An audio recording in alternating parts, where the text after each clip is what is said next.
हाँ मित्रों, इकराम जी के बारे में मैंने जो शुरू में कहा था वो आपके उत्साह से प्रमाणित हो गया है। अब हम सिर्फ 1 मिनट लेंगे। पहले हमने कहा था श्री स्वरूप सिंह चौहान सीकर से जिला अध्यक्ष, विनायक के तहसील अध्यक्ष श्री सत्यनारायण सोलंकी, और भरतपुर के नगर तहसील से श्री जोरमल शर्मा, और चौमे के श्री करण सिंह शेखावत 1 मिनट के लिए कृपया यहाँ मंच पर आए। राजसमंद के अध्यक्ष हैं वे भी कृपया आ जाएं। राजसमंद के जो अध्यक्ष हैं, जिला अध्यक्ष, वे भी कृपया आ जाएं। आप सब जो आपके सामने खड़े हैं मित्रों, इनका हम हृदय से आभारी हैं कि इन्होंने अध्यक्ष जी के संदेश को ठीक वैसा समझा जैसा वो चाहते थे। ये वे लोग हैं जिनकी तहसीलों में पंचायत स्तर पर पूरी कार्यकारिणी बन चुकी है। ये एक बड़ा काम है जो हमको करना है। सीकर में 6 तहसीलों में 15-15 सदस्यों की पूरी कार्यकारिणी बन चुकी है और राजसमंद में भी बन चुकी है। इसलिए हम सबको सम्मानित करने के लिए आपके सामने बुलाया है। आप सबको बहुत बहुत धन्यवाद। हम आपके आभारी। इसमें बिनाई में तो इन्होंने प्रत्येक गांव पंचायत वाइज 2-2 आदमियों को कार्यकारिणी बुलाई। बिनाई और राजसमंद में तो इससे प्रत्येक ग्राम पंचायत तक ये आगे।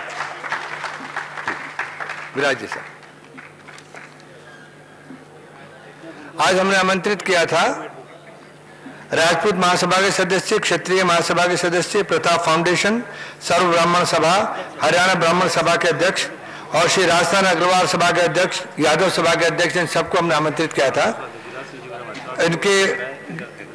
इनके प्रतिनिधि भी हमारे साथ आए हैं और गिरिराज सिंह जी भी हमारे साथ हैं। हम आप सबके आभारी हैं और ये आश्वस्त करते हैं कि आगे समाजों का जो अधिवेशन होगा उसमें हम आपका सहयोग और मार्गदर्शन चाहेंगे। अब मित्रों, अब हम आपके सामने बुला रहे हैं इंस्पेक्टर जनरल पूर्व श्री राम वल्लभ शर्मा जी को। आप उस समय संकट के घड़ी में हमारे साथ थे जब हमने मौन जुलूस निकाला था और पुलिस से हमारी बिल्कुल आमना सामना हो रहा था। ये पूरे समय तक हमारे साथ बैठे रहे। उससे पुलिस सुरक्षात्मक रही और हमें भी बहुत ज्यादा संरक्षण मिला कि हमारे एक वरिष्ठ हमारे साथ हैं। आपके आभारी हैं। आपको आमंत्रित करते हैं, कृपया आए, सबको संबोधित करें।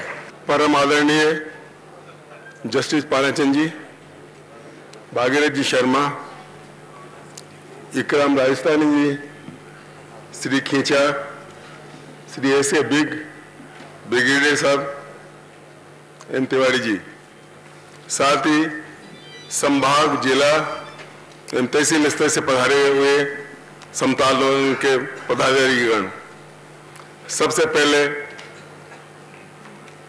मैं समता आंदोलन समिति के पदाधिकारियों को धन्यवाद देना चाहूँगा कि उन्होंने मुझे आप लोगों के बीच आने का एक अवसर प्रदान किया।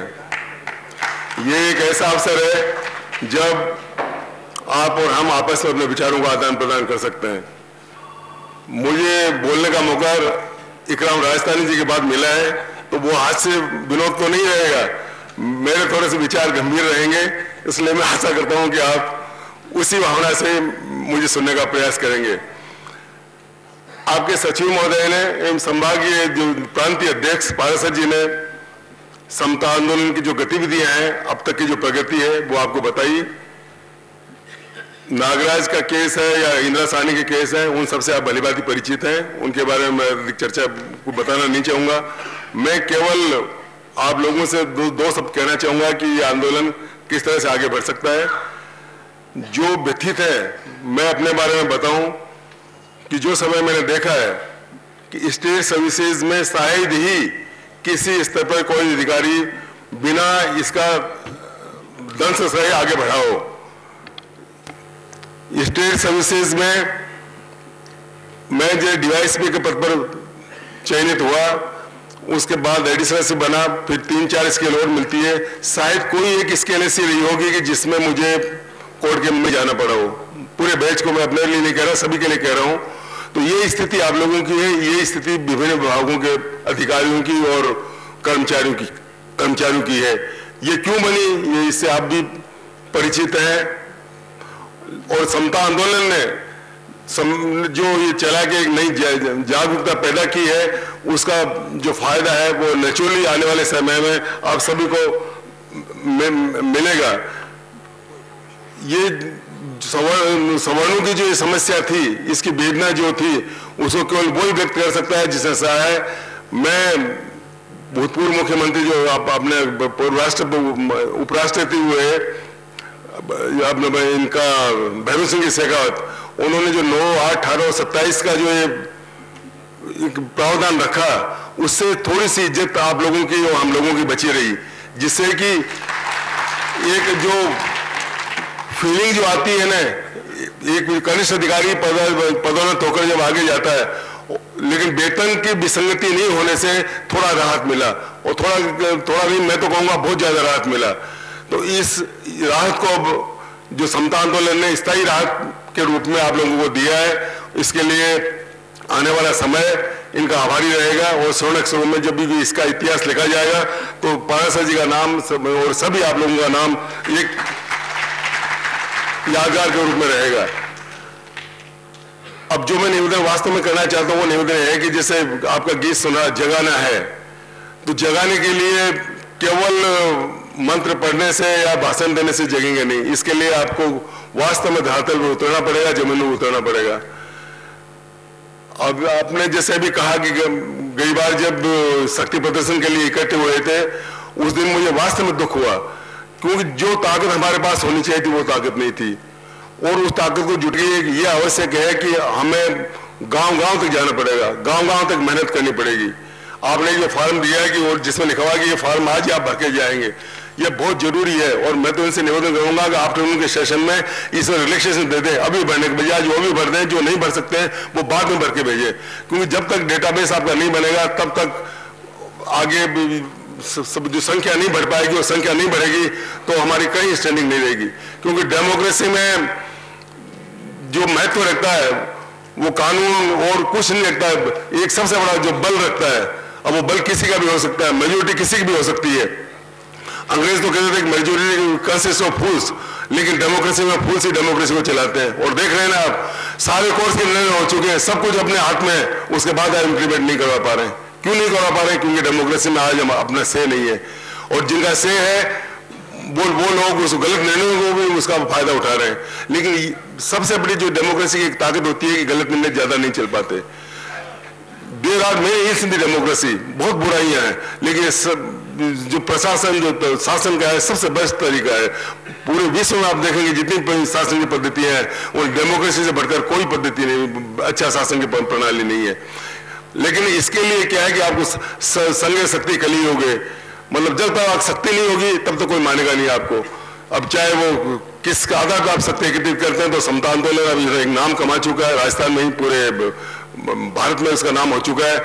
लेकिन अब इसको आप गांव-गांव तक पहुंचाइए, कैसे पहुंचाते हैं ये आपका जो चिंतन का विषय, आप चिंतन करें और उसमें अपना डेटाबेस बनाएं। और शक्ति प्रदर्शन जैसे अब गांव के स्तर पर जो भी आप लोग जुड़े हैं, तो मेरा एक निवेदन है, मैं चाणक्य से भी जुड़ा हुआ हूं, तो चाणक्य मैं